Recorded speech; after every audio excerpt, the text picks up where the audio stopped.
Hello विद्यार्थी मित्रों, good afternoon.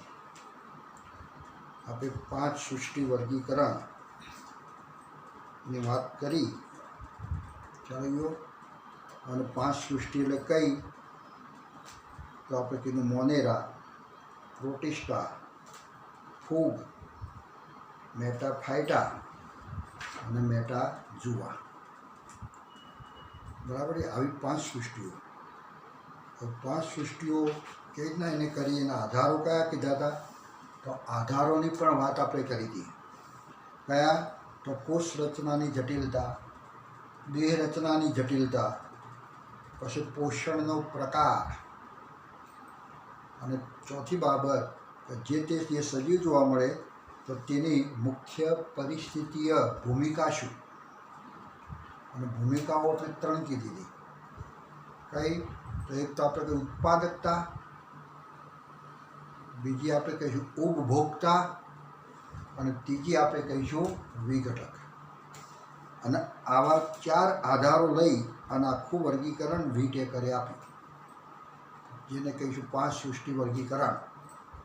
અને એ વર્ગીકરણ એવું વર્ગીકરણ કે જેની અંદર એવું ઉદ્વિકાસીય વર્ગીકરણ કહેવાય। કેમ? કારણ કે એની અંદર ઉદ્વિકાસની પણ માહિતી મળે, એમાં ઉદ્વિકાસની દિશા પણ જાણવા મળે, એની અંદર જાતિનો વિકાસ પણ અને ઉદ્વિકાસ પણની દિશા જોવા મળે। એના એ વર્ગીકરણ તમે જુઓ તો એની અંદર એના પૂર્વજો કયા જે તે સજીવના, તો એ સજીવના પૂર્વજો અંગેની પણ એ વર્ગીકરણમાંથી માહિતી મળે।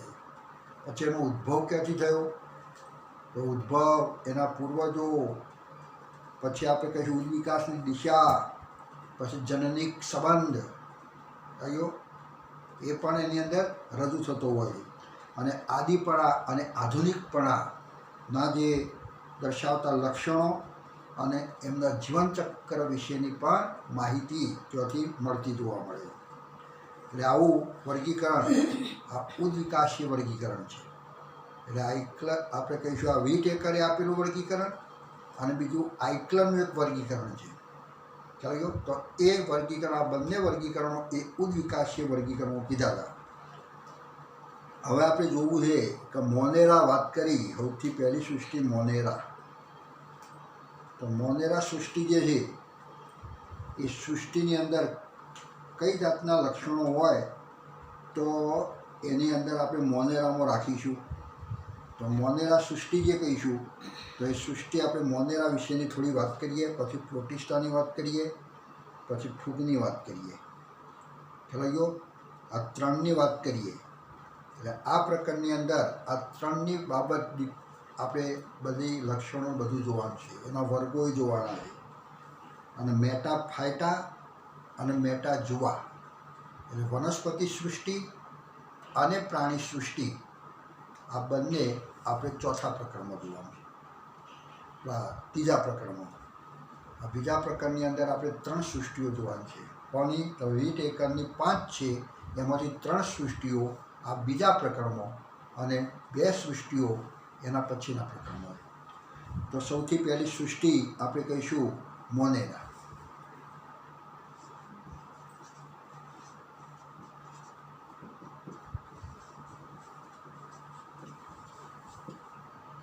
તો મોનેરા આપણે સામાન્ય લક્ષણોની વાત કરીએ। મોનેરા, અને મોનેરા એટલે એની અંદર પ્રોકેરિયોટા તરીકે ઓળખાય। કેમ પ્રોકેરિયોટા? કારણ કે કોષ કેન્દ્ર પ્રાથમિક કક્ષાનું છે। કયો? મોનેરા એટલે એવા પ્રોકેરિયોટા,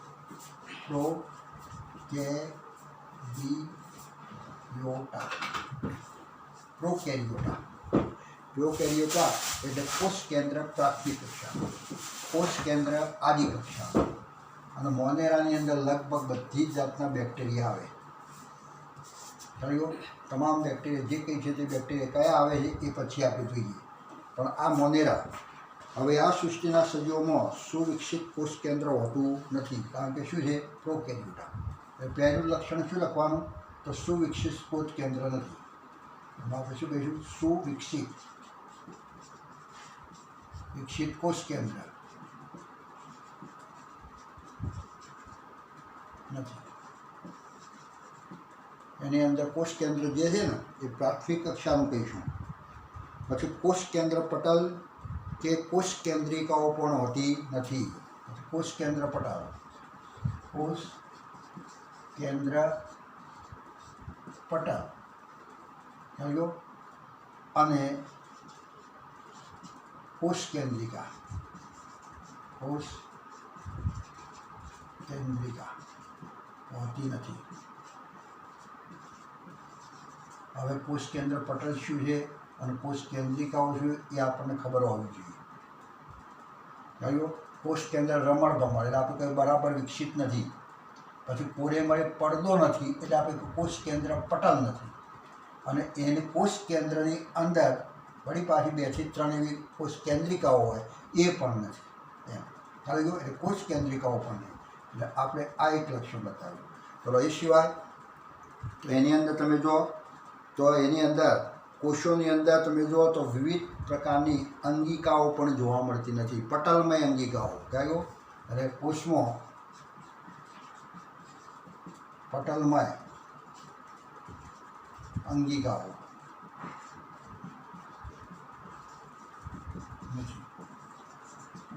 અંગિકાઓ એટલે કોષરસની અંદર બધી કણાભસૂત્રણ, હરિતકણ, લાઇસોઝોમ ને રિબોઝોમ ને ગયો રસધાની ને આ બધી શું કહેવાય? બધી અંગિકાઓ કહેવાય. અંગ નહીં, કોષની અંદર અંગિકાઓ, અને બધી અંગિકાઓ ભેગી થાય ત્યારે કોષ બને. એટલે અંગિકાના સંગઠનથી, પટલમય અંગિકાના સંગઠનથી શું બને? કોષ બને. આ સંગઠન સ્તર છે. એટલે એ રીતે અહીંયા આમાં તો તમે જો પ્રોકેરિયોટા છે, મોનેરા છે, તો એની અંદર પટલમય અંગિકાઓ પણ નથી. હરિતકણ નહીં, રસધાની નહીં, રિબોઝોમ, લાઇસોઝોમ આ તે કશું જોવા મળતું નથી. રિબોઝોમ ખરા પણ કેવા હોય છે? એકદમ સાદા પ્રકારના. ખ્યાલ ગયો. એટલે બાકીની મોટા ભાગની અંગિકાઓ ત્યાં જોવા મળતી નથી. એટલે અંગિકાઓનો પણ અભાવ હોય છે. અને જનીન દ્રવ્ય તમે જુઓ તો ન્યુક્લિયો પ્રોટીનના પુંજ સ્વરૂપે હોય છે. જનીન દ્રવ્ય, જનીન દ્રવ્ય ન્યુક્લિયો પ્રોટીન, ન્યુક્લિયો પ્રોટીનના પુંજ સ્વરૂપે, પુંજ એટલે પુંજા સ્વરૂપે, એક સમૂહ સ્વરૂપે હોય છે. આમ તો ન્યુક્લિયો પ્રોટીન. હવે આપણામાં જનીન દ્રવ્ય, તો આપણામાં જનીન દ્રવ્ય ડીએનએ. ખ્યાલ ગયો. વાયરસના બધા જે જોઈશું તો એની અંદર આરએનએ.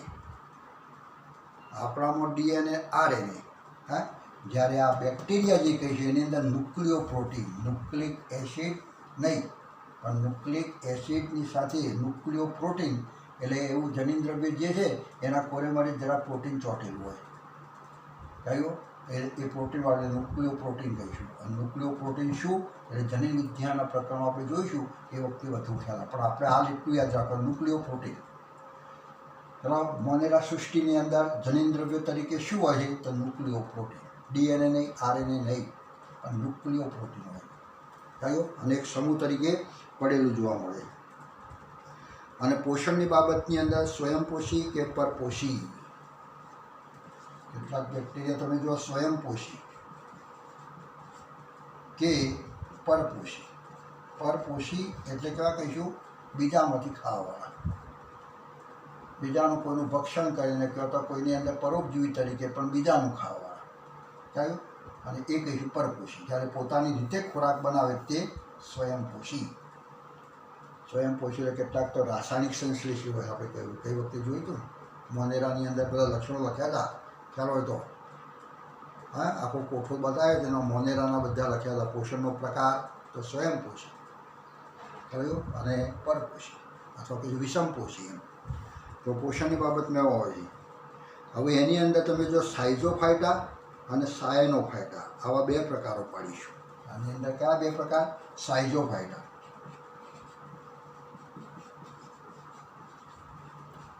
બેક્ટેરિયા તરીકે સાઇઝોફાઇટા પ્રકારના, અને સાયનોફાઇટા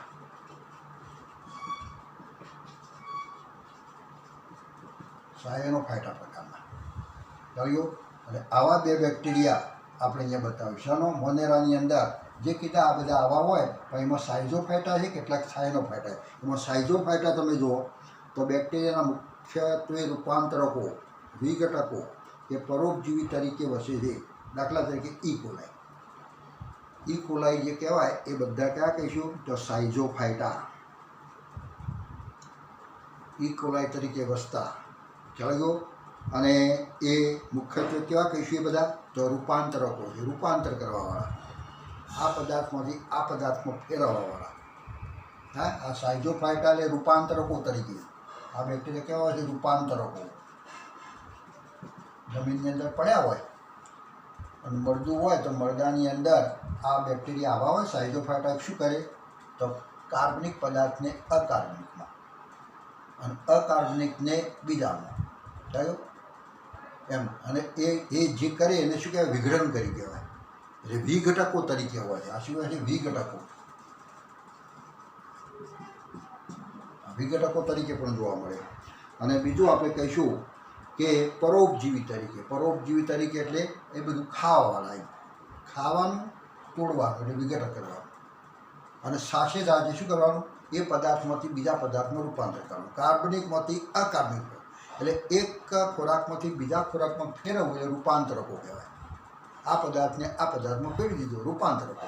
અને એ પદાર્થને તોડી નાખવું અને તોડી નાખી અને એમાંથી ખાવું ચાલ્યું અને જમીનમાં ભેળવી દેવું એટલે આપણે કહીએ વિઘટકો તરીકે.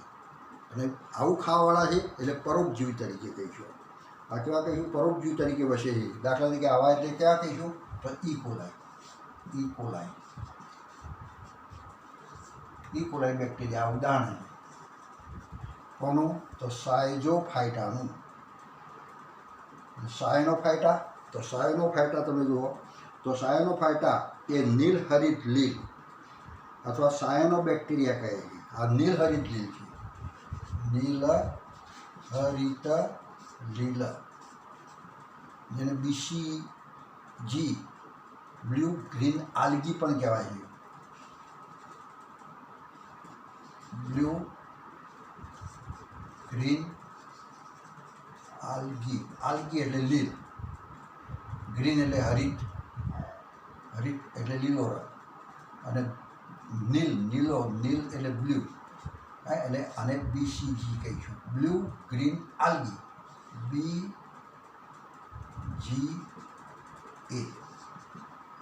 BGA. આ ફૂગનું નામ શું કહીશું BGA, બ્લુ ગ્રીન આલ્ગી. તો એવી બ્લુ ગ્રીન આલ્ગી અથવા સાયનો બેક્ટેરિયા પણ કહેવાય. સાઇઝોફાઇટા કીધું એટલે આ બેક્ટેરિયા સાયનો બેક્ટેરિયા.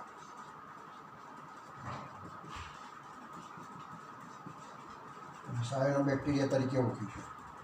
સાયનો બેક્ટેરિયા તે પ્રકાશ સંશ્લેષણ દ્રવ્યો ધરાવે છે. એટલે એનામાં શું હોય તો પ્રકાશ સંશ્લેષણ કરવાની કેપેસિટી. અને સોપજીવી છે, પોતાની જાતે ખોરાક બનાવે. મોનેરામાં કોણ સ્વયંપોષી તો મોનેરામાં સ્વયંપોષી એટલે આપણે કહીશું આ થયો. કારણ કે એમાં કઈ દ્રવ્ય છે પ્રકાશ સંશ્લેષિત દ્રવ્ય છે. એટલે પ્રકાશનો ઉપયોગ કરી કે તો રસાયણનો ઉપયોગ કરી અને જાતે ખોરાક બનાવે છે અને વાપરે છે. એટલે આ સ્વયંપોષી કહીશું. આ સ્વયંપોષી. જ્યારે આ લોકો તમે જુઓ તો વિઘટકો અને આપણે કીધું પરોપજીવી. વિઘટકો છે એટલે શું કહીશું વિઘટકો એટલે પરોપજીવી. પરોપજીવી એટલે બીજાની અંદરથી ચૂસીને ખાવું, બીજાને નુકસાન કરી અને એને મેળવવું એટલે પરોપજીવી તરીકે. એટલે આ સોપજીવી પોતાની જાતે ખોરાક બનાવે. સાઇઝોફાઇટા અને સાયનોફાઇટા આ બે જુદા છે. એ સાયનો બેક્ટેરિયા એવા બેક્ટેરિયા કેટલાક હોય છે. આ બધામાં બેક્ટેરિયા જ આવે. મોનેરા એટલે ટોટલી બેક્ટેરિયા, પણ અહીંયા કેવા તો પરોપજીવી તરીકેના બેક્ટેરિયા. જ્યારે આની અંદર કેવા તો પોતાની જાતે ખોરાક બનાવતા બેક્ટેરિયા, આ સાઇઝોફાઇટા.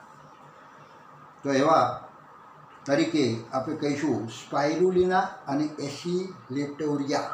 આ બે યાદ રાખજો. ઉદાહરણ તરીકે જેમ આમાં ઉદાહરણ ઈ કોલાઈ લખ્યું ને તો એ પ્રમાણે આની અંદર ઉદાહરણ તરીકે શું લખીશું તો આપણે કહીશું એસિલેટોરિયા અથવા કહીશું ઓસિલેટોરિયા.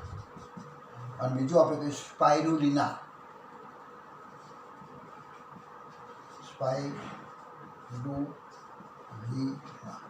આ બે યાદ રાખજો. આ શું કહેવાય? તો આ કહેવાય સાઇઝોફાઇટા, જે કહીશું આપણે કહીશું નીલ હરિત લીલની ટાઈપના, પોતાની જાતે ખોરાક બનાવતા. આ સાયનો બેક્ટેરિયા પણ કહેવાય. કયો? એવા બેક્ટેરિયા કે સાયનો બેક્ટેરિયા. કયો? તો અને સાઇઝોફાઇટાની અંદર આપણે કહીશું ઇકોલાઈ બેક્ટેરિયા. એટલે આમાં મોનેરા, તો મોનેરાની અંદર બેક્ટેરિયા બે પ્રકારના, આવાય બેક્ટેરિયા અને આવાય બેક્ટેરિયા. એમાં આ કેવા? તો પરોપજીવી અને રૂપાંતરકો તરીકે, વિઘટકો તરીકે કામ કરે. જ્યારે આ સાઇઝોફાઇટામાં તો નીલહરિત લીલ કે જેમાં પ્રકાશ સંશ્લેષી દ્રવ્ય ધરાવે છે. આ શું ધરાવે છે? પ્રકાશ સંશ્લેષી દ્રવ્ય. પ્રકાશ સંશ્લેષી દ્રવ્ય કે જેના કારણે પોતે જાતે ખોરાક બનાવે છે. જોયું? એટલે એ રીતે અહીંયા એ રીતના આપણે જોવા મળે. તો આટલી માહિતી આપણે મોનેરામાં આપવાની. હજુ ડિટેલમાં માહિતી મોનેરાની આપણે જોવાની બાકી છે. આ તો 5 સૃષ્ટિ વર્ગીકરણ જે આપે ને એમાં મોનેરાની જ વાત કરીએ છીએ આપણે. જોયું? હવે એ રીતે આપણે પ્રોટિસ્ટા લઈએ. સૃષ્ટિ પ્રોટિસ્ટા. અહીંયા કઈ લઈશું? પ્રોટિસ્ટા.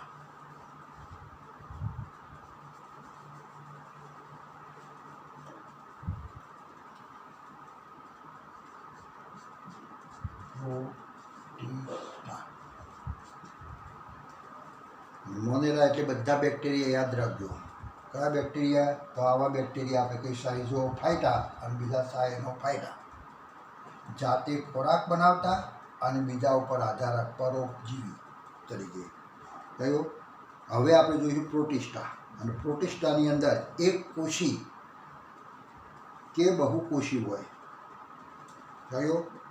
અને તેમના શું આયોજિત કોષ કેન્દ્ર ધરાવતા હોય. એટલે આપણે અહીંયા એના લક્ષણો લખીએ. આ તો લક્ષણો આપણે કોના કીધા? મોનેરાના. હવે આપણે પહેલાં લક્ષણો લઈએ.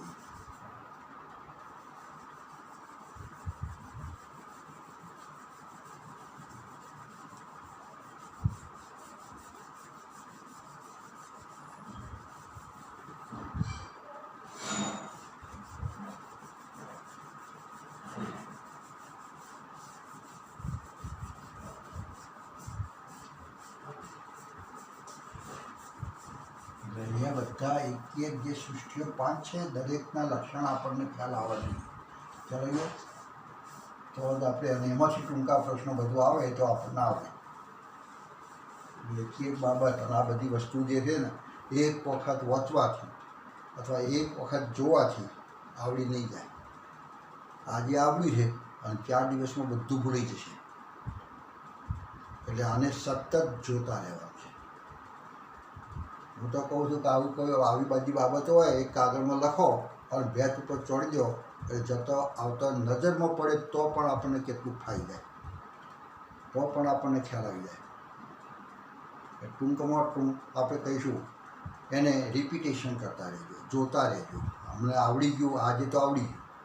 તમે જો ભણાવશો અને થોડી એક વખત વાંચશો એટલે તમને એમ લાગશે કે આ તો આપણને આવડી ગયું. હવે પરીક્ષા વખતે પૂછાશે એ વખતે આપણને આવડશે, નહીં આવડે એ ભૂલાઈ જ જશે. કારણ કે પરીક્ષા છેક 12 મહિના પછી જે આવે વાર્ષિક પરીક્ષા, તો ત્યાં સુધી આપણે યાદ રાખવું હોય તો વચ્ચે વચ્ચે એનું રિપીટેશન કરવું પડે. વાંચવાનું, ટેસ્ટો હોય તો ટેસ્ટો આપવાના, વાંચો ટેસ્ટો આપો, વાંચો ટેસ્ટો આપો, અને એમ કહીને બધું મગજમાં જરા પ્રિન્ટ તૈયાર થઈ જાય, પાક્કું થઈ જાય મગજમાં, પછી જાય નહીં. એટલે આનું કેટલીય વખત રિવિઝન કરવું પડશે. તમને સહેજ પણ મનમાં આપણે કોઈ પણ વસ્તુ તૈયાર કરી પણ મનમાં મનન કરો ને, યાદ કરો ને મોનેરા, તો મોનેરા યાદ કરો ને લક્ષણો આવા આવા આવા આવા મગજમાં યાદ. અને કદાચ કોઈ એક લક્ષણ યાદ ના આવ્યું તો હવે શું આવે? આટલા તો મને આવડી ગયા, પણ હવે ચોથું કયું? તો ચોથું ખબર ના પડી, યાદ ના આવતું હોય તો તરત ઊભા થો.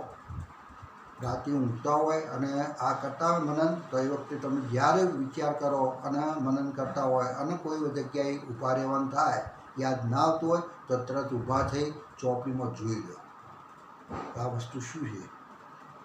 અને આ કોઈ દિવસ જશે નહીં. વચ્ચે ઊભા થઈને તમે જરા જોશો ને તો એ મગજમાંથી કોઈ દાડ જશે નહીં. ઘરડા થશો, ભણી રહેશો, નોકરી કરશો, છેક ઘરડા થશો તો પણ એ વસ્તુ તમને યાદ હશે, કારણ કે તમે એને બરાબર પાકી કરી. ભાઈઓ ઊભા થઈને આપણે શું જોયું હતું એવું એ યાદ આવશે, એટલે તરત ખ્યાલ આવશે કે આપણે ઊભા થઈ અને આ વસ્તુ યાદ નથી આવી એટલે આ વસ્તુ જોઈ હતી. ટૂંકમાં કરજો, રિપીટેશન કરજો, નહીં તો નહીં આવડે. ત્યારે પ્રોટિસ્ટાની અંદર આપણે લક્ષણ લખીએ તો આ સજીવો કેવા કહીશું તો એકકોષી કે બહુકોષી હોય છે અને અંગિકાઓ નાત એ બધું ધરાવતા હોય છે. અહીંયા લખીશું એકકોષી કે બહુકોષી. એક કોષી કે બહુકોષી.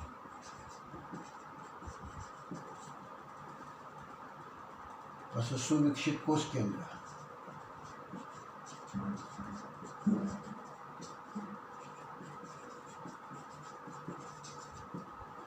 પછી પટલ.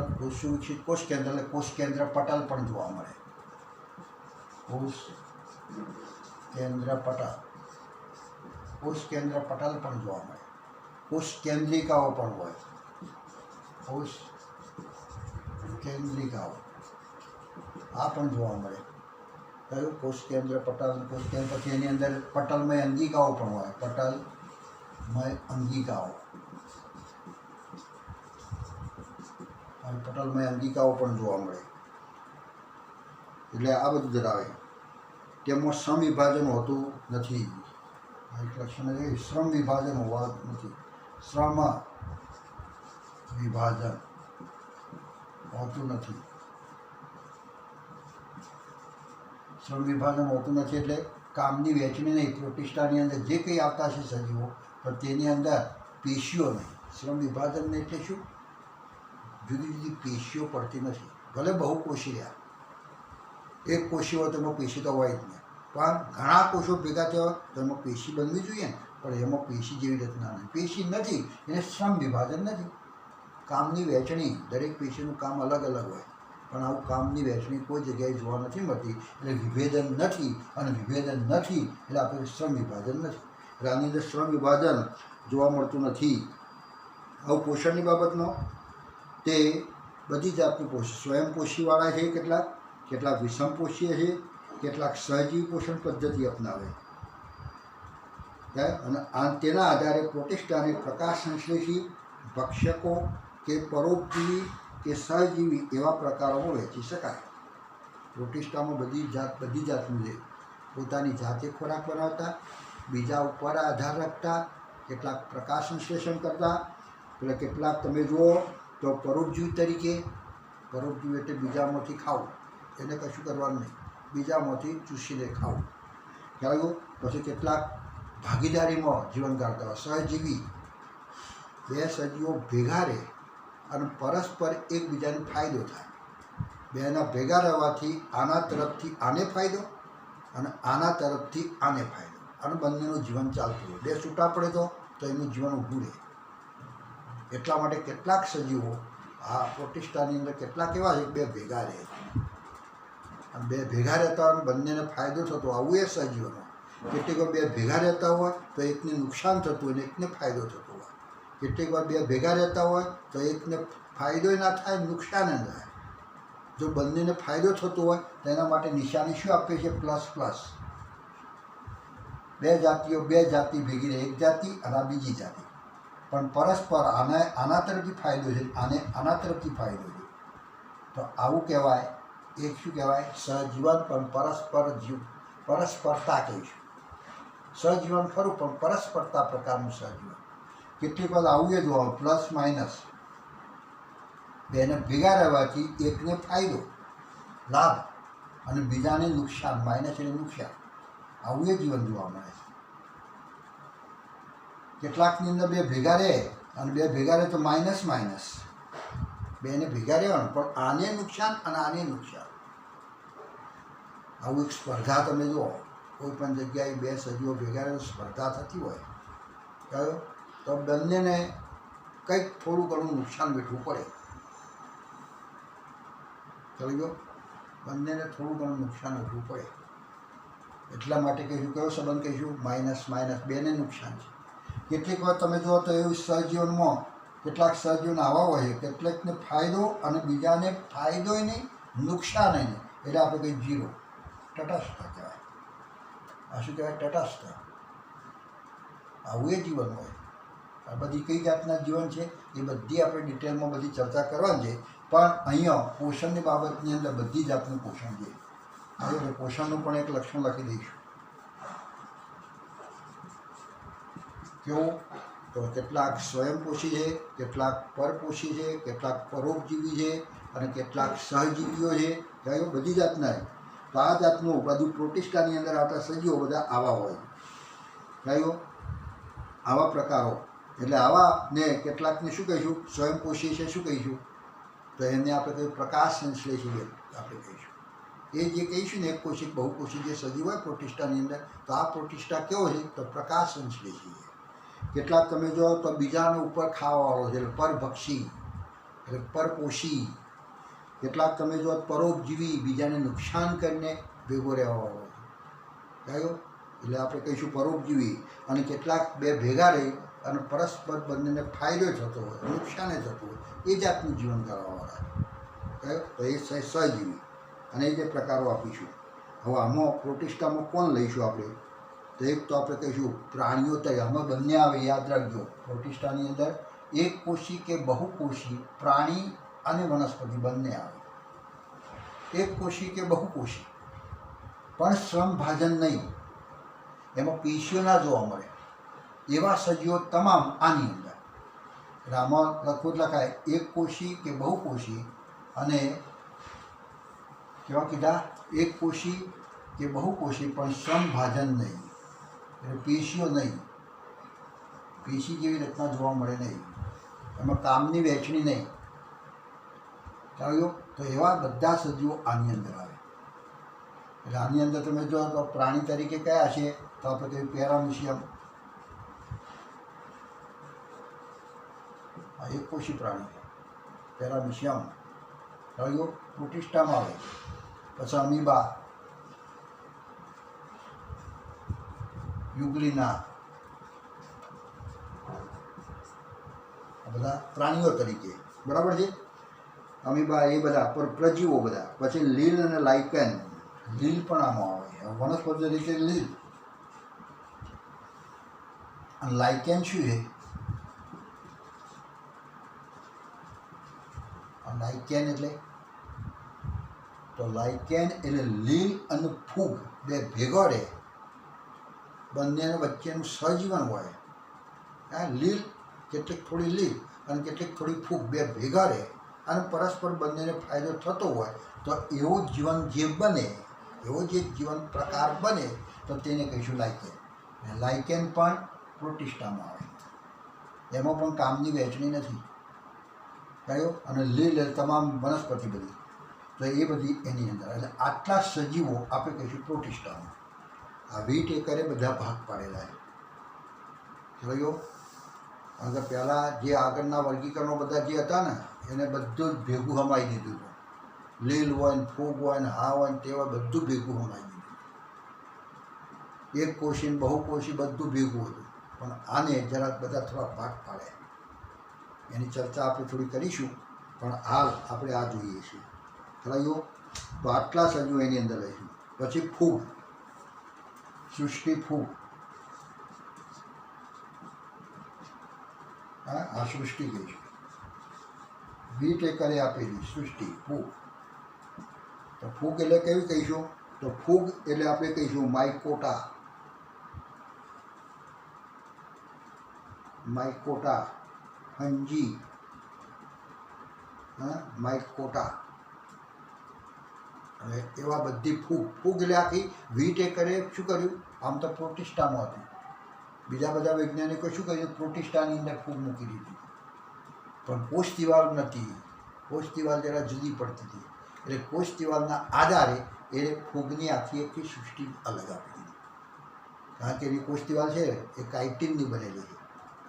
હા, આપણે કહીશું ફૂગ કાઇટિન, આપણે કહીશું કાઇટિનની બનેલી છે.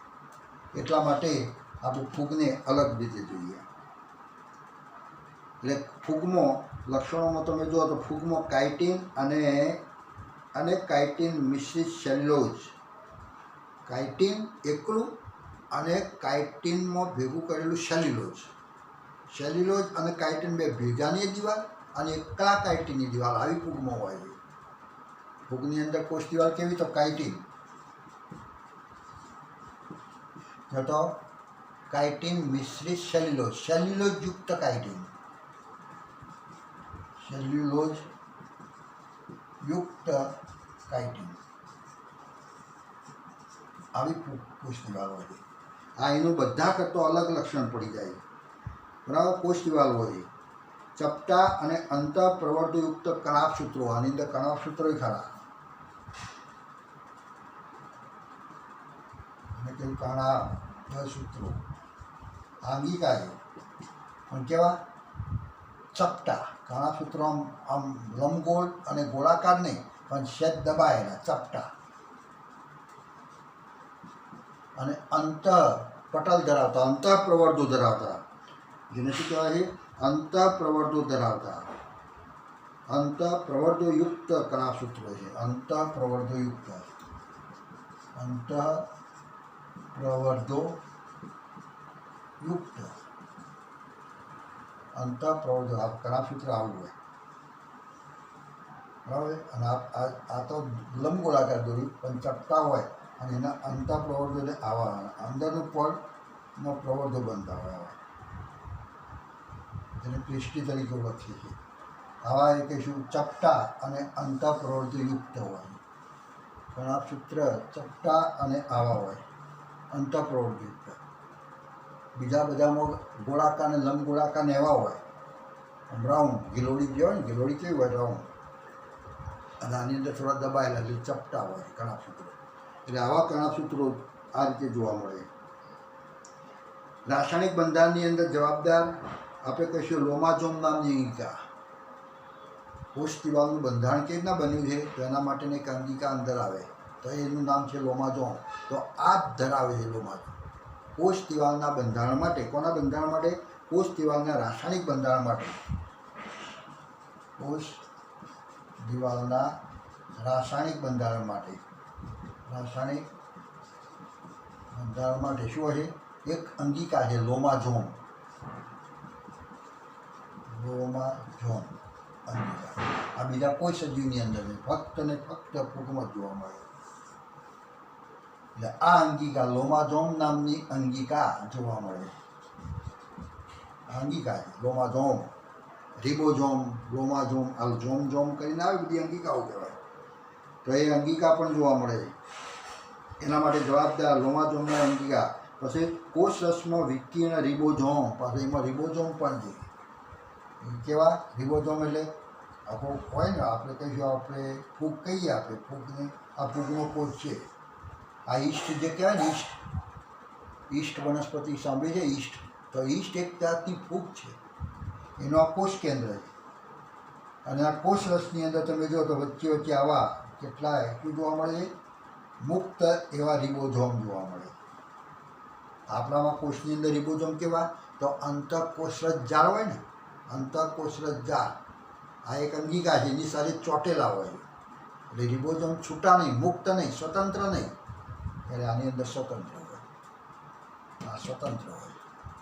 એટલે અહીંયા આપણે કહીએ રોબાઝોમ તો ખરું, અને અહીંયા રિબોઝોમ કેવા? તો રિબોઝોમ આપણે કહીશું આ ફૂગની અંદર રિબોઝોમ એ વિકીર્ણ હોય. કોષ રસમાં વિકીર્ણ એટલે છૂટા છૂટા મુક્ત. વિકીર્ણ રિબોઝોમ. વિકીર્ણ રિબોઝોમ એટલે છૂટા છૂટા પડેલા રિબોઝોમ, બધા એ રિબોઝોમ હોય છે. એનો આગવો લક્ષણ છે. આટલા લક્ષણ જે કીધો ને એ બધો એનો આગવો લક્ષણ છે. કોષ દિવાલ આવી, પછી કણાભસૂત્રો આવા, કોષ દિવાલના રાસાયણિક બંધારણ માટે લોમાઝોમ નામની અંગિકા, અને એમાં રિબોઝોમ પણ કેવા? તો વિકીર્ણ મુક્ત. આટલા લક્ષણો આ ફૂગ માટેની ઓળખ માટેના આગવા લક્ષણો છે. તરત આવા લક્ષણો દેખાય તરત કહી દેવાય કે આ તો ફૂગ છે, ફૂગ. અને ફૂગ એટલે બીજું કશું નહીં. આપણે જે ઊબ બોલીએ છીએ ને, ઊબ, ચંપલ પડી હોય કે રોટલી પડી હોય તો એના પર ફૂગ આવી જાય, એમ કહીએ ને, ફૂગ આવી તો ઊબ આવી ગઈ, આખું ઊબ આવે. ઊબ એ જ ફૂગ. આપણે ગામઠી શબ્દ છે. સામાન્ય રીતે આપણે બધા શબ્દ શું વાપરીએ છીએ? ઊબ આવી ગઈ. રોટલી પડી હતી ભાઈ પડી હતી અને એને ખોલીને તમે જુઓ એ 2 દિવસની પડી રહે અને ભેજવાળી હોય ભીની હોય જરા રોટલી અને પછી 2 દિવસ પછી તમે જુઓ તો એના પર તોતણા થઈને ધોળી થઈ જાય. એ જે ધોળું જે આવ્યું એ ફૂગ છે અને એ ફૂગને આપણે કહીએ છીએ ઊબ. એટલે ઊબ એ જ ફૂગ. ઊબ જુદું અને ઉલ જુદી. ઉલ હવે જીવ ઉપરથી જે સવારે ઉતારીએ છીએ ને સાફ કરીએ છીએ ને તો એ કહેવાય ઉલ. જીવ ઉપર ચોટેલી જરા ચિકાસ એ કહેવાય ઉલ. અને રોટલી જુદી પડી હોય અને એના પર જે આવે ફૂગ એ કહેવાય ઊબ. એટલે ઊબ એ જ ફૂગ કહીશું આપણે. તો આવી ફૂગના લક્ષણો આટલા લક્ષણો આપણે કહીશું એના આગવા લક્ષણો. દેહને કવક ઝાડ કે તંતુમય રેસાઓને કવક સૂત્રો કહે છે. ચાલ્યો એને શરીર તમે જુઓ અને શરીરનું બંધારણ કેવું હોય મૂળ પ્રકાંડ પણ અને એવું ના હોય. વનસ્પતિ છે પણ એક તોતણો, આ બીજો તોતણો, આ ત્રીજો તોતણો, આ ચોથો તોતણો, પાંચમો તોતણો, છઠ્ઠો તોતણો, આ બધા કેટલાય તોતણા કહીશું ને આ તોતણા એને કહીશું કવક સૂત્ર. કવક સૂત્ર. અને બધા તોતણા ભેગા થઈને જે ઝાડા જેવું બને ને આમ ઝાડા જેવું જે થઈ ગયું ને તો ઝાડા જેવું જે થઈ ગયું એને કહીએ કવક ઝાડ. કવક ઝાડ. કવક સૂત્ર ઘણા બધા ભેગા થઈને ઝાડું જે બનાવે એને કહીએ કવક ઝાડ. માઇકોરાઇઝા એને કહીએ. કવક ઝાડ એટલે શું કહીશું? માઇકોરાઇઝા. આનો શબ્દ અંગ્રેજી શબ્દ છે માઇકોરાઇઝા. બરાબર. એટલે કવક ઝાડ એ કશું ના ફૂગના તોતણા જ છે. ઘણા તોતણા ભેગા થાય કવક ઝાડ બન્યું, માઇકોરાઇઝા બન્યું. તો એવું શરીર રચના ધરાવે છે. એમ દેહ રચના એને દેહને એના શરીરને શું કહેવાય? કવક ઝાડ. જે અનેક એવા કવક સૂત્રોનું બનેલું હોય. લિંગી પ્રજનનના પરિણામ સ્વરૂપે ભ્રૂણ નિર્માણ થતું નથી. એમાં લિંગી પ્રજનન ખરું, નર અને માદા હશે પણ એમાં ભ્રૂણ જ રહેતો નથી. ભ્રૂણ એટલે ગર્ભ તૈયાર થતો નથી. ભ્રૂણનું નિર્માણ નહીં. લિંગી પ્રજનન ખરું, નરનો આપણે કહીશું પ્રાણીઓની અંદર શુક્રકોષ અને અન્નકોષ બે ભેગા થાય. આ કેવું પ્રજનન કહેવાય? તો લિંગી પ્રજનન. 2 પિતૃ ભાગ લે ને એ લિંગી. તો આમાં 2 ફૂગ ભાગ લે અને 2 ફૂગ ભાગ લે અને એના પ્રજનન કોષો કરતાં એના બીજાણુ વિકાસ પામી અને લિંગી પ્રજનન થાય. પણ એ બન્યા પછી ભ્રૂણ નથી બનતો. એમાં સીધો તોતણો વિકાસ પામવા માંડે. એનો જે બીજાણુ જો પડે ને અને જો પડે ત્યાં આગળ એ તોતણો બનાવી દેવા અને ઘણા તોતણા બની જાય ભેગા થઈ જાય એટલે થઈ જાય કવક ઝાડ. ફૂગ નવી. એટલે અહીંયા કહીશું લિંગી પ્રજનન ખરું પણ એની અંદર ભ્રૂણ નિર્માણ નહીં. ભ્રૂણનો વિકાસ નહીં, ભ્રૂણનું નિર્માણ નહીં. ભ્રૂણ બનતો નથી, ફલિતાંડ બનતો નથી. એમ ખ્યાલ ગયો. તો એ રીતે અહીંયા એક જ પિતૃ ભાગ લેતો હોવાના કારણે આ બધું કશું જોવા મળતું નથી. એટલે ભ્રૂણ નિર્માણ થતું નથી. ચલો પોષણ. ફૂગ છે, ફૂગ જાતે ખોરાક બનાવે નહીં. ફૂગ જો હશે ત્યાં ચૂસવાનું કામ કરે. લીલ સાથે ભેગી રહેતી છે તો પણ ફૂગ શું કરે છે? ચૂસવાનું કામ કરે. આવું ચૂસણ. પોષણ કેવી રીતના મેળવે છે? તો આવું ચૂસણથી. કયું પોષણ?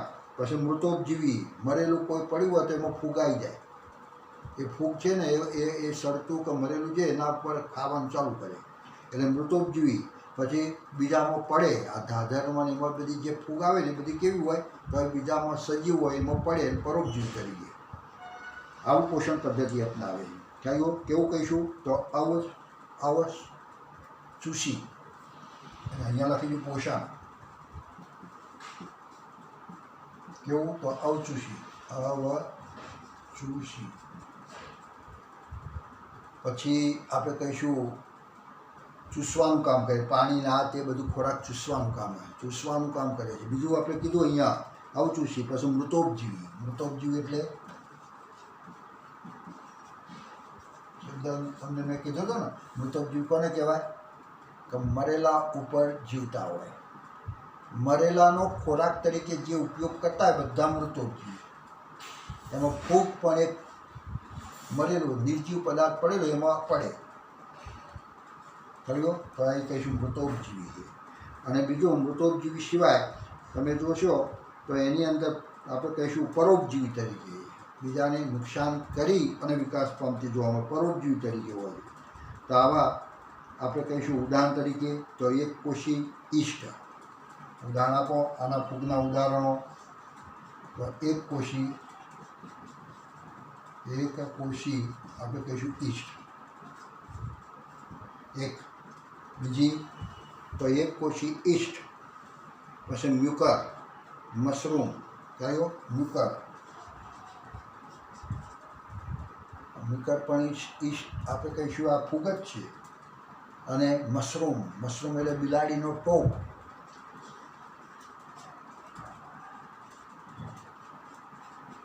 બિલાડીનો ટોપ ચોમાસાની અંદર ઉકરડાની અંદર આમ છત્રીની જેમ ઉગી નીકળી છે ને, હા, ધોળા ભૂખરા, તો બધા બિલાડીના ટોપ છે, એને કહીશું મશરૂમ. અને હવે તો મશરૂમ આ ફૂગ છે, એનો પણ ખોરાક તરીકે હવે ઉપયોગ થાય. મશરૂમની સબ્જી, હા, મોટી મોટી હોટલો હોય ને મોંઘી દાટ આવે આ સબ્જી.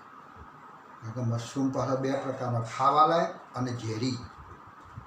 કેટલાક આપણે અહીંયા ઉકરડામાં ઉગીને આપણે ના ખવાય, કારણ કે એ જો ખાઓ ને તો તરત આપણું ચેતાતંત્ર કામ ન કરે, ગોળા થઈ જઈએ. અને કેટલાક મશરૂમ આવે છે, કેટલાક બિલાડીના ટોપ એવા આવે છે કે જેનો ખોરાક તરીકે ઉપયોગ થાય છે. એમાંથી સબ્જી બનાવાય, તીખી ગળી જેવી બનાવવી જોઈએ, અને એનો ખોરાક તરીકે ઉપયોગ થાય.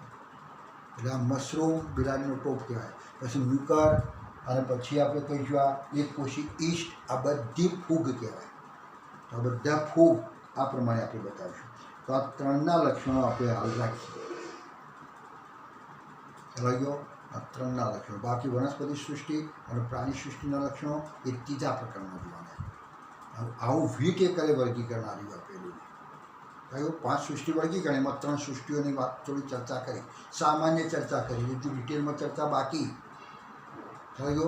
એ પછી આપણે જરા જોઈએ. હવે આપણે જોઈશું પેલું ત્રિક્ષેત્રીય વર્ગીકરણ બાકી હતું ને. 5 સૃષ્ટિમાં આ 3 સૃષ્ટિઓ જોઈ લીધી આ પ્રકારની. હવે ત્રિક્ષેત્રીય વર્ગીકરણ પણ રજૂ થયેલું છે. ત્રિક્ષેત્રીય વર્ગીકરણ, એ ત્રિક્ષેત્રીય વર્ગીકરણ પદ્ધતિ કોને આપી? તો કાર્લ હ્યુઝ નામના વૈજ્ઞાનિકે આપી ત્રિક્ષેત્રીય વર્ગીકરણ. તો આપણે હવે એ જરા જોઈએ.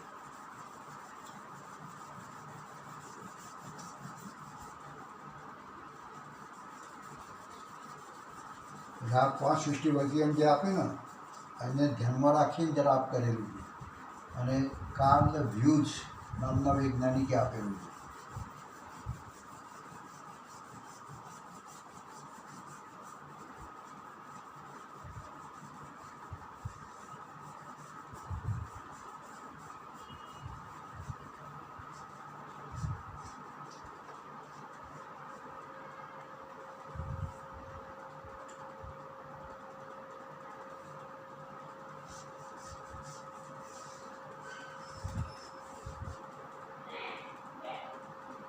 ત્રિક્ષેત્રીય વર્ગીકરણ.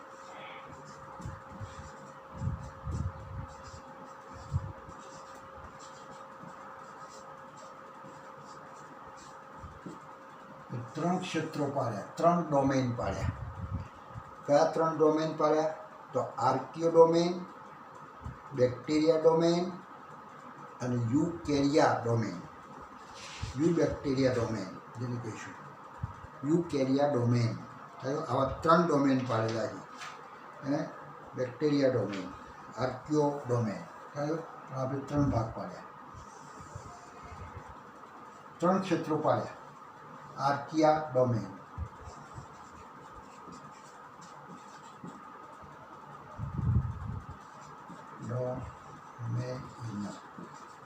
બીજો આપણે કહીશું આર્કિયા ડોમેન. બીજો આપણે કહીશું બેક્ટેરિયા ડોમેન. બીજો કયો કહીશું? Bacteria domain.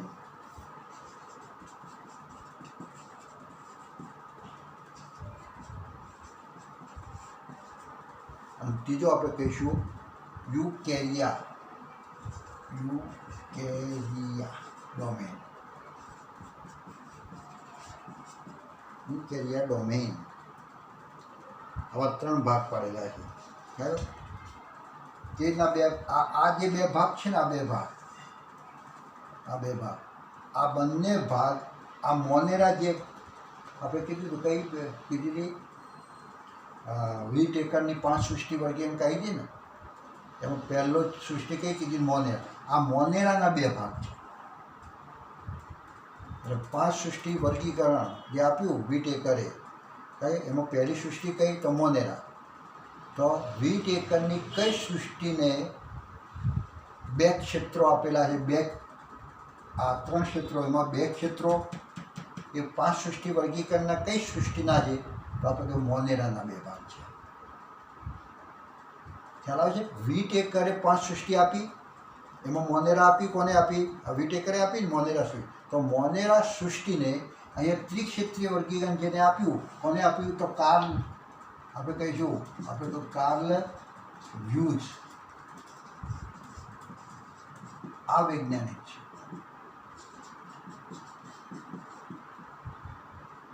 વૈજ્ઞાનિક આ વૈજ્ઞાનિકે આ ત્રિક્ષેત્રીય વર્ગીકરણ આપ્યું. તો આ ક્ષેત્રીય વર્ગીકરણ જે આપ્યું એમાં 3 ક્ષેત્રો જે પાડ્યા, એમાં 2 જે ક્ષેત્રો છે, 2 એ કોના ભાગ છે? તો આ મોનેરાના ભાગ છે. એને મોનેરાને 2 ક્ષેત્રમાં વહેંચણી કરી છે. આ મોનેરા જ ભાગ છે. આ 2 એટલે વીટેકરના મોનેરાને 2 ક્ષેત્રો બનાવ્યા. અને આ જે છે એક ત્રીજું ક્ષેત્ર છે. આ ત્રીજું ક્ષેત્ર, આ 2 ક્ષેત્રો કોના છે? તો મોનેરાના.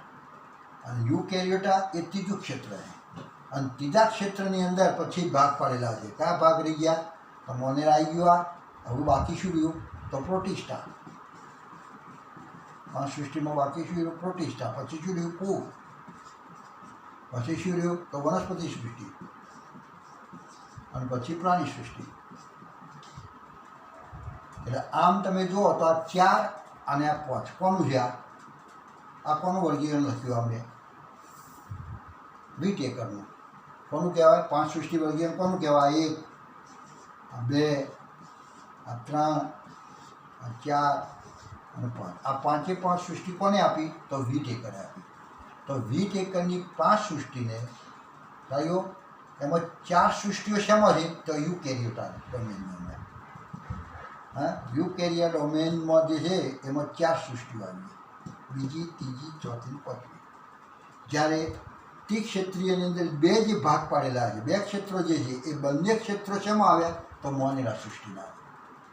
એટલે મોનેરાના 2 ભાગ ક્ષેત્રો કયા? તો મોનેરાના 2 ક્ષેત્રો અને યુકેરિયોટાના 4 ક્ષેત્રો. યુકેરિયોટાના કેટલા? તો 4 ક્ષેત્રો. એટલે એમ કરી આ 4 અને આ 2 ગણો સૃષ્ટિઓ, આ 2 ગણો તો ટોટલ કેટલી થાય? તો 6 સૃષ્ટિ બને. 6 સૃષ્ટિ બને. તો આ જે આ 3 સૃષ્ટિઓ પાડી. હવે 3 સૃષ્ટિઓ જે પાડી એ આપણે કહીશું કે આ વર્ગીકરણની ઉદ્વિકાસીય પ્રતિકૃતિ છે. ત્રિક્ષેત્રીય વર્ગીકરણ જે કહેવાય ને એ પણ ઉદ્વિકાસીય છે. કયા પ્રકારનું કહેવાય? તો આઇકલરનું, વીટેકરનું અને ત્રિક્ષેત્રીય વર્ગીકરણ આ હ્યુઝનું. હા, તો એ પણ ઉદ્વિકાસીય વર્ગીકરણ કહીશું. કયા પ્રકારનું કહેવાય? તો ઉદ્વિકાસીય વર્ગીકરણ. યાદ રાખજો, આઇકલર, વીટેકર અને હ્યુઝ જે વર્ગીકરણ આપ્યું તે ઉદ્વિકાસીય વર્ગીકરણ. એરિસ્ટોટલે જે આપ્યું તે કૃત્રિમ વર્ગીકરણ. અને લિનિયસે અને બેન્થમ અને હુકરે અને આ જે વર્ગીકરણ બધા રજૂ કર્યા તે બધા કયા કહેવાય? તો એને કહીશું નૈસર્ગિક વર્ગીકરણ. કયો પ્રકાર કહેવાય? નૈસર્ગિક વર્ગીકરણનો પ્રકાર. એટલે કયા વૈજ્ઞાનિકનું કેવું વર્ગીકરણ એ પણ આપણે ધ્યાન રાખવાનું છે. તો ચલો તૈયાર થો કે આ શું કહેવાય? ત્રિક્ષેત્રીય વર્ગીકરણ કેવા પ્રકારનું કહેવાય? તો ઉદ્વિકાસીય વર્ગીકરણ. આ વર્ગીકરણ ઉદ્વિકાસીય છે. ઉદ્વિકાસીય વર્ગીકરણ. ઉદ્વિકાસીય વર્ગીકરણ છે. અને હ્યુઝ નામના વૈજ્ઞાનિકે આપેલું છે. તેના કોષના રિબોઝોમમાં ન્યુક્લિયોટાઇડના અનુક્રમમાં તફાવત એ જ રીતે કોષ દિવાલનું લિપિડ બંધારણ તથા પ્રતિજૈવિક દ્રવ્યો, એન્ટીબાયોટિક દ્રવ્યો સામે સંવાદિતા પર આધારિત છે. કયો? હવે આની અંદર તમે જુઓ તો શું ફેરફાર છે? બીજા બધા સજીવો કરતાં આમાં શું ફેરફાર છે? તો એમાં રિબોઝોમ આવે. અને રિબોઝોમની અંદર તમે જુઓ તો આરએનએ હોય, રિબોઝોમલ આરએનએ. રાઈટ? તો એ જે આરએનએ છે એના ન્યુક્લિયોટાઇડના ક્રમમાં તફાવત, એના જે રિબોઝોમ છે એના ક્રમમાં જરા શું હશે, ન્યુક્લિયોટાઇડ જે ક્રમમાં હોવો જોઈએ એ ક્રમમાં નથી, જરા તફાવતમાં જોવા મળે. હવે આ શું છે, રિબોઝોમલ આરએનએ ને બધું આપણે આગળ ભણો ત્યારે ખ્યાલ આવશે, પણ એટલું યાદ રાખજો કે રિબોઝોમલ આરએનએ જે કહેવાય, તો રિબોઝોમલ આરએનએમાં ન્યુક્લિયોટાઇડ જે જોવા મળે એના ક્રમમાં તફાવત છે. એક બાબત આની અંદર આ જોવા મળે, આપણે કહીશું ત્રિક્ષેત્રીય વર્ગીકરણની અંદર. બરાબર. પછી કોષ દિવાલનું લિપિડ બંધારણ જુદું છે. કોષ દિવાલ જે છે એમાં લિપિડ ન હોય, પણ આની અંદર લિપિડ જેવું બંધારણ જોવા મળે. તથા પ્રતિજૈવિક દ્રવ્ય એન્ટીબાયોટિક દ્રવ્યો ઉત્પન્ન કરવાની ક્ષમતા જોવા મળે છે, બીજામાં એ નથી હોતી. જાણ્યું. અને એની સામે સંવેદિતા છે, કારણ કે કેટલાક તમે તો એન્ટીબોડી દ્રવ્યો ઉત્પન્ન કરે જે અમુક બેક્ટેરિયા મારી નાખે, અમુકને ના મારે, અમુક ઉપર એ અસર કરે, અમુક ઉપર અસર ના થાય. જેના ઉપર અસર થાય તેને કંઈ સંવેદી. એટલે આ જે કહીશું આ બધા, તો એ બધાની અંદર એક આ લક્ષણ પણ કહીશું હે. પ્રતિજૈવિક દ્રવ્યો એટલે એન્ટીબાયોટિક કહેવાય, સામે સંવાદિતા પર આધારિત છે, એના સંવેદનશીલ હોય. એન્ટીબાયોટિકથી એ સંવેદનશીલ હોય. ત્રિક્ષેત્રીય વર્ગીકરણ જે આપ્યું તો એની અંદર એક આ લક્ષણ પણ ધ્યાન રાખજો, આમાં આવતા સજીવો બહુ સંવેદનશીલ હોય. બસ એ પછી આર્કિયામાં હોય, તો બેક્ટેરિયા ડોમેનમાં હોય, કે પછી યુકેરિયા ડોમેનમાં હોય, ગમે તેમાં હોય, એ સજીવ સંવેદનશીલ હોય. કોના પ્રત્યે? તો એન્ટીબાયોટિક પ્રત્યે. એવું એન્ટીબાયોટિક લગાવો તો તરત એ બેક્ટેરિયા મરી જતા છે, બહુ એ થતા હોય, બહુ સંવેદનશીલ હોય. એના આ પદ્ધતિમાં આદિકોષ કેન્દ્રીય અને સુકોષ કેન્દ્રીય સજીવ નીચેના 3 ક્ષેત્રમાં કરેલા છે. એવા 3 જે ડોમેન પાડે ને એમાં આદિકોષ કેન્દ્રીય, સુકોષ કેન્દ્રીય સજીવો એવા 3 ભાગ પાડી જાય. એમાં આર્કિયા ડોમેઇન, જેમાં કોષ કેન્દ્રનું કોઈ ઠેકાણું નથી, હોય ના હોય આવું બધું. પછી બેક્ટેરિયા ડોમેઇન, એમાં પ્રાથમિક કક્ષાનું કોષ કેન્દ્ર. અને યુકેરિયા ડોમેઇન, એમાં સુવિકસિત કોષ કેન્દ્ર. આ 3 ક્ષેત્રો જે કયા પાડે એને કોષ કેન્દ્ર નહીં, એ કેરિયોટા, એને કહેજો આર્કિયો બેક્ટેરિયા, આર્કિયો ડોમેઇન, કોષ કેન્દ્ર નહીં. અને ચલો કોષ કેન્દ્ર પ્રાથમિક કહેવાય તો પ્રોકેરિયોટા. જે ડોમેઇન કયો કહેવાય? તો બેક્ટેરિયા ડોમેઇન. અને સુકોષ કેન્દ્રીય કોષ કેન્દ્ર તો એને કહીશું યુકેરિયા ડોમેઇન. આ 3 ડોમેઇન આપે અને એમ કંઈ આખું ત્રિક્ષેત્રીય વર્ગીકરણ આપેલું છે. એટલે આગળના 2-4 લક્ષણો જે કીધા ને એના આધારિત સંવેદી હોય, જે આરએનએમાં ન્યુક્લિયોટાઇડનો તફાવત જોવા મળે. પછી એની કોષ દિવાલનું લિપિડ બંધારણ, કોષ દિવાલમાં લિપિડ બંધારણમાં જોવા મળે. બરાબર. તો આવા કેટલાક લક્ષણો ધરાવતું આ 3 હવે 3 ક્ષેત્રની અંદર શું લક્ષણો છે એ લક્ષણો આપણે હવે જોવાના. આર્કિયાના પહેલાં જોઈએ, પછી બેક્ટેરિયા ડોમેઇનના, અને પછી આપણે કહીશું યુ ડોમેઇનના. અને યુ ડોમેઇનને વળી પાછી બીજી સૃષ્ટિઓમાં વર્ગીકરણ કરેલી છે. કઈ? તો પ્રોટિસ્ટા, ફૂગ, વનસ્પતિ સૃષ્ટિ અને પ્રાણી સૃષ્ટિ. આ બધી તો એ બધી ચર્ચા આપણે આવતી વખતે કરીએ. પછી આપણે આપણા ચોપડીની અંદર જે પ્રકરણ છે એ પ્રકારની અંદર જઈએ. તો આપણે સુધી રાખીએ છીએ અહીંયા. આવજો. Thank you.